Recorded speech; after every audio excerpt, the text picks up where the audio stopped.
திண்டுக்கல் மாவட்டம் வடமதுரை அருகே உள்ள ஆண்டிக்குளம் பகுதியைச் சேர்ந்தவர் விவசாயி கருப்பையா. இவருக்கு PM கிஷான் திட்டத்தில் கடந்த 2 ஆண்டுகளாக பணம் வரவில்லை என்று கூறப்படுகிறது. இதுகுறித்து கருப்பையா வடமதுரை உதவி வேளாண்மை அலுவலர் சந்திரலேகா என்பவரிடம் முறையிட்டுள்ளார். அப்போது வேளாண்மை துறையின் கிரைன்ஸ் போர்ட்டலில் ஆன்லைனில் பதிவேற்றம் செய்தால் உங்களுக்கு பணம் வந்துவிடும், அதில் பதிவு செய்து கொடுக்க 2500 ரூபாய் லஞ்சம் வேண்டும் என்றும் கேட்டுள்ளார்.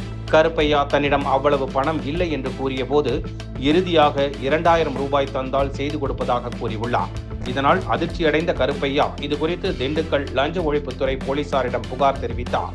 அதனைத் தொடர்ந்து லஞ்ச ஒழிப்பு போலீசார் ரசாயனம் தடவிய ரூபாய் நோட்டுகளை கருப்பையாவிடம் கொடுத்து அனுப்பியுள்ளனர்.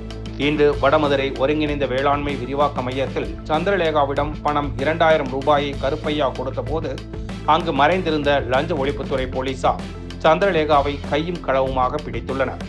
மேலும் சந்திரலேகாவிடம் போலீசார் தொடர்ந்து விசாரணை மேற்கொண்டு வருகின்றனர்.